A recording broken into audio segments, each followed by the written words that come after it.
Video के अंदर हमने बात करनी है कि किस तरह से पार्लियामेंट के जाली मुश्तरका इजलास के नाम पर कौमी खजाने को करोड़ों रुपए का नुकसान पहुंचाया गया है। जो टीएडी और सेशन अलाउंस होता है वो सेशन अलाउंस लिया गया है, हालांकि ना ही तो कोई बैठक होती है, ना ही कोई सेशन होता है, ना ही पार्लियामेंट का जो कोई मुश्तरका इजलास होता है, लेकिन उसके नाम पर जो है वो करोड़ों रुपए का कौमी खजाने को नुकसान पहुंचाया गया है और बताया गया है कि जी बैठक होती है, सेशन होता है, पार्लियामेंट का मुश्तरका इजलास हुआ है, टीएडीए और सेशन अलाउंस ये जो है वो सरकारी मुलाजमीन और सेक्रेटेरिएट के जो मुलाजमीन हैं वो लेते रहे, लेकिन ना ही तो कोई सेशन होता है, ना ही कोई बैठक होती है, ना ही कोई पार्लियामेंट का इजलास होता है। इस हवाले से कुछ जो है वो तफसीलात सामने आई हैं। इस वीडियो के अंदर वो आपके साथ तफसीलात शेयर करते हैं कि कौमी असम्बली सेक्रेटेरिएट और मुलाजमीन इजलास ना होने के बावजूद सेशन अलाउंस और जो टीएडीए अलाउंस होता है वो लेते रहे हैं। ना ही कोई सेशन होता है और ना ही कोई बैठक होती है, मगर सरकारी मुलाजमीन की लॉटरी ज़रूर लगी है।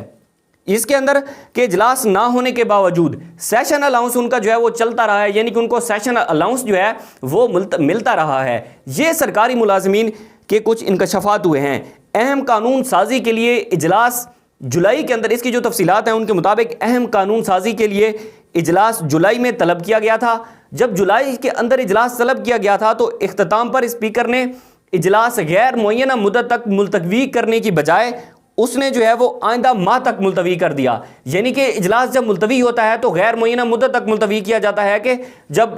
जो है इसका अगले सेशन का जो है वो ऐलान किया जाएगा कि जो अगला इजलास है वो कब होना है, लेकिन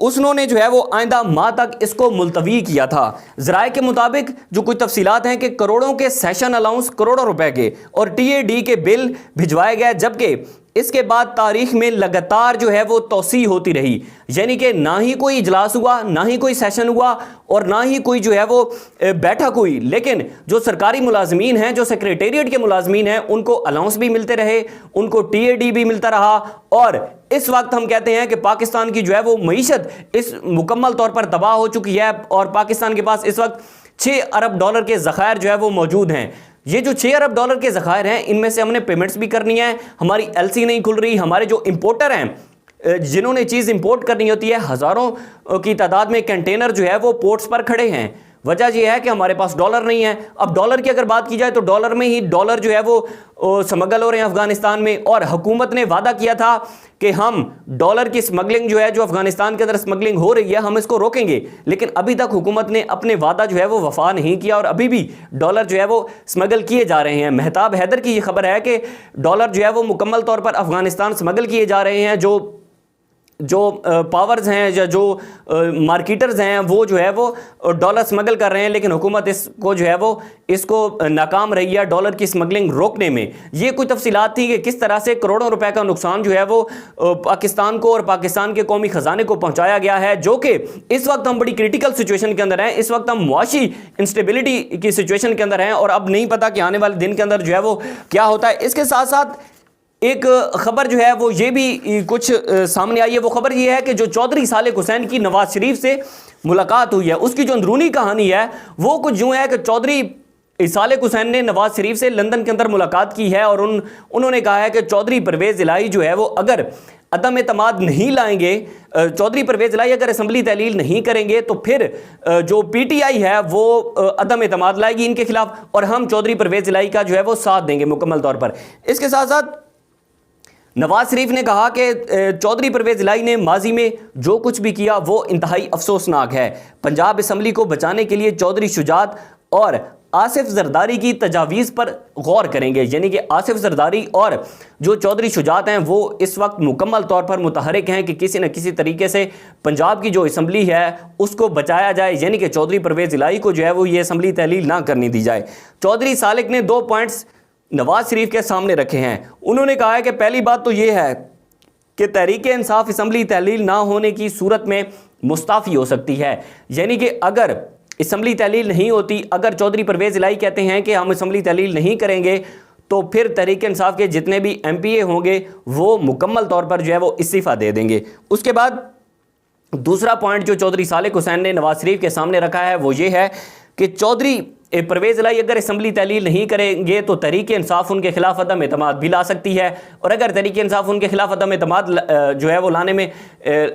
लाती है जब अदम एतमाद, तो फिर हम मुकम्मल तौर पर जो है वो चौधरी परवेज़ इलाही को उसका साथ देंगे और चौधरी परवेज़ इलाही को जो है वो पंजाब का वज़ीर आला बनाएंगे। इस हवाले से राना सनाउल्लाह भी जो है वो कुछ इंकशाफात कर चुके हैं कि किस तरह से वो मुतहरिक हैं कि चौधरी परवेज़ इलाही को जो है वो पंजाब का वज़ीर आला बनाया जाए और उनको अपनी पार्टी के अंदर शमूलियत का जो है वो कहा जाए। अब चौधरी परवेज़ इलाही भी कुछ जो है वो बात कर चुके हैं कि हम दिसंबर नहीं बल्कि मार्च तक ये जो सेटलमेंट है वो चलेगी, यानी कि यही जो हुकूमत चल रही है ये मार्च तक चलेगी। लेकिन इमरान खान ऐलान कर चुके हैं कि हम 20 दिसंबर को जो है वो असम्बलियाँ तहलील कर देंगे, 20 दिसंबर तक असम्बलियाँ तहलील कर देंगे। इमरान खान अगर 20 दिसंबर तक असम्बलियाँ तहलील नहीं करते तो फिर बाद में असम्बली तहलील करना इमरान खान के लिए बहुत मुश्किल हो जाएगा। अभी चौधरी परवेज़ इलाही और मोनिस इलाही जो हैं वो ये बात वाज़े कर चुके हैं कि हम इमरान खान के साथ हैं और ये वज़ारत आला जो है वो इमरान खान की है, अब वो जिस टाइम चाहेंगे हम असम्बली तहलील कर देंगे। इसके साथ साथ फवाद चौधरी ने कहा है कि अगर जो चौधरी परवेज़ इलाही हैं वो चाहते हैं कि वो आने वाले दिनों के अंदर जो है वो इसी तरह मकबूल रहें, इसी तरह वो चौधरी परवेज़ इलाही जो है वो पंजाब के वज़ीर आला रहें, तो ये बात उनको वाज़े मैं कर देना चाहता हूँ कि बात ये है कि अगर इमरान खान के साथ आप खड़े हैं और अगर इमरान खान के साथ खड़े होना चाहते हैं तो फिर आपको असम्बली तहलील करनी पड़ेगी। अगर आप असम्बली तहलील करेंगे तो फिर आने वाले दिनों के अंदर आप इमरान खान की तहरीक के अंदर होंगे, इमरान खान के साथ होंगे। और इस वक्त जो पॉपुलैरिटी का गिराफ है इमरान खान का वो बहुत ही पीक पर है। बिलाशुबा ये बात तो दुरुस्त है कि पॉपुलैरिटी तो बहुत ज़्यादा है, और अगर जनरल इलेक्शन होते हैं तो इमरान खान जो है वो 2/3 अक्सरियत के साथ विन करने का एक ख्वाहिशमंद है, या वो इस बात को जो है वो मानते हैं कि मैं 2/3 अक्सरियत के साथ विन कर जाऊंगा। और अगर चौधरी परवेज़ इलाही इस वक्त इमरान खान का साथ छोड़ते हैं तो उनकी साख जो है वो मुकम्मल तौर पर तबाह हो जाएगी। और हमने देखा है पिछले तकरीबन 3 से 4 माह के अंदर कि जिन जिन लोगों ने भी इमरान खान का साथ छोड़ा है और जिन लोगों ने तहरीक इंसाफ का साथ छोड़ा है उनकी सियासत मुकम्मल तौर पर दफन हो चुकी है, उनकी सियासत मुकम्मल तौर पर तबाह हो चुकी है। आप फैसल वावडा को देख लें, फैसल वावडा ने जिस तरह की प्रेस कॉन्फ्रेंस की, उसके बाद फैसल वावडा को आज कौन जानता है। वो लोग जो कि जब इमरान खान के खिलाफ तहरीक अदम एतमाद आ रही थी और जिन लोगों ने इमरान खान के खिलाफ वोट दिया, जिन लोगों को जरदारी ने जो है वो खरीद लिया था, आज बताएं वो लोग कहाँ पर हैं, उन लोगों को कितनी मुश्किलात का सामना है। आज बताएं कि वो जब भी किसी मुल्क के अंदर जाते हैं तो वहाँ पर उनको जो है वो मुश्किलात का सामना करना पड़ता है। वो जब भी कहीं पर जाते हैं वो अपने हल्के के अंदर बाहर नहीं निकल सकते, वो अपने हल्के के अंदर बाहर निकलते हैं तो लोग उन्हें पकड़ लेते हैं, लोग उन्हें गालियां देते हैं, लोग उन्हें जो है वो चोर और डाकू कहते हैं। ये कुछ तफसीलात थी। अब नवाज शरीफ की वतन वापसी की खबरें भी गर्दिश कर रही हैं और राना सनाउल्लाह ने कहा है कि नवाज शरीफ जो है वो वतन वापस आने पर जो है वो इस बात पर ज़ेरे गौर किया जा रहा है और हम ये एक पार्टी की मुशावरत है, लेकिन आने वाले दिनों के अंदर देखते हैं कि क्या होता है, क्या पंजाब असम्बली तहलील की जाती है या नहीं। फैसल अब्बास को दीजिए इजाज़त। अल्लाह हाफ़िज़।